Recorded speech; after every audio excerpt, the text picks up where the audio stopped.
Let's go to question 2, guys. There we go. All right, back to private chat. Private chat.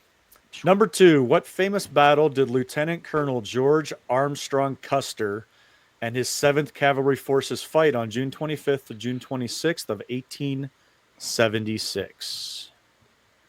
It's famous. Sorry, Michael, I had some history questions in here. You got the first one right.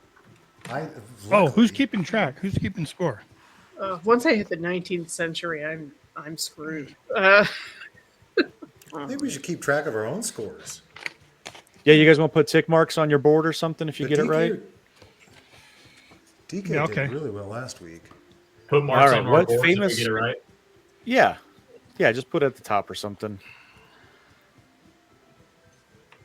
What famous battle did Lieutenant Colonel George Armstrong Custer and his 7th Cavalry Forces fight on June 25th through the June 26th of 1876?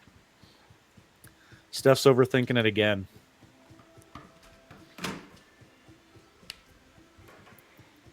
Don't show it yet, Cindy. Don't give it. Nope.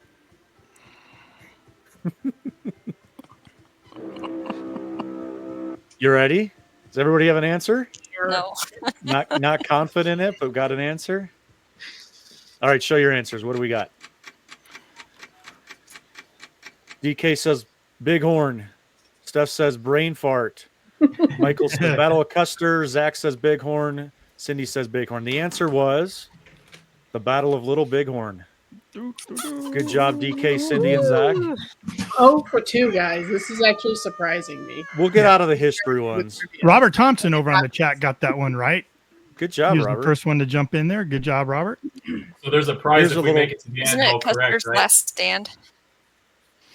It was Custer's Last Stand, yes. Zach, you'll get a huge Was it Custer's attaboy. Last Stand? Yes. Wrong button. You're going to win a treasure duck. Here's a quick fact about this battle. At the Battle of Little Bighorn in 1876, not a single soldier from Custer's battalion survived. However, a few non-human participants did. The most famous was Comanche, a horse from the 7th Cavalry, who was found wounded but alive. Comanche was later honored as a war hero and allowed to live out his days at Fort Riley in Kansas. Wow. Not too far from us. Yeah. Yeah, pretty cool. Not Zach, too you far ever from think, Zach. Zach, you ever found anything from the Iowa 7th? I know. So maybe Garrett would be a better one to answer that question because we found a lot of shell casings like on the Smoky Hill Trail that I think Garrett talked about being from that company, but I'd have to follow up with you on that.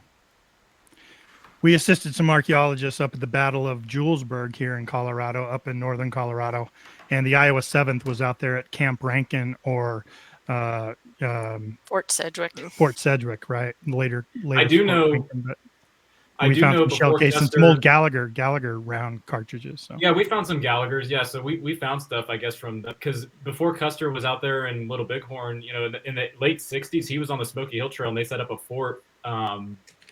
I don't know if I can say the name, but they set up a fort on the Smoky Hill Trail that we've gotten to hunt, and so the 7th Cavalry was all through Kansas too.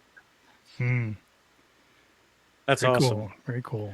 Yeah, after I pulled this, I started doing a little bit more research about Little Bighorn, and that is an interesting battle. Very, very interesting. Probably not one of our better moments in U.S. history, for sure.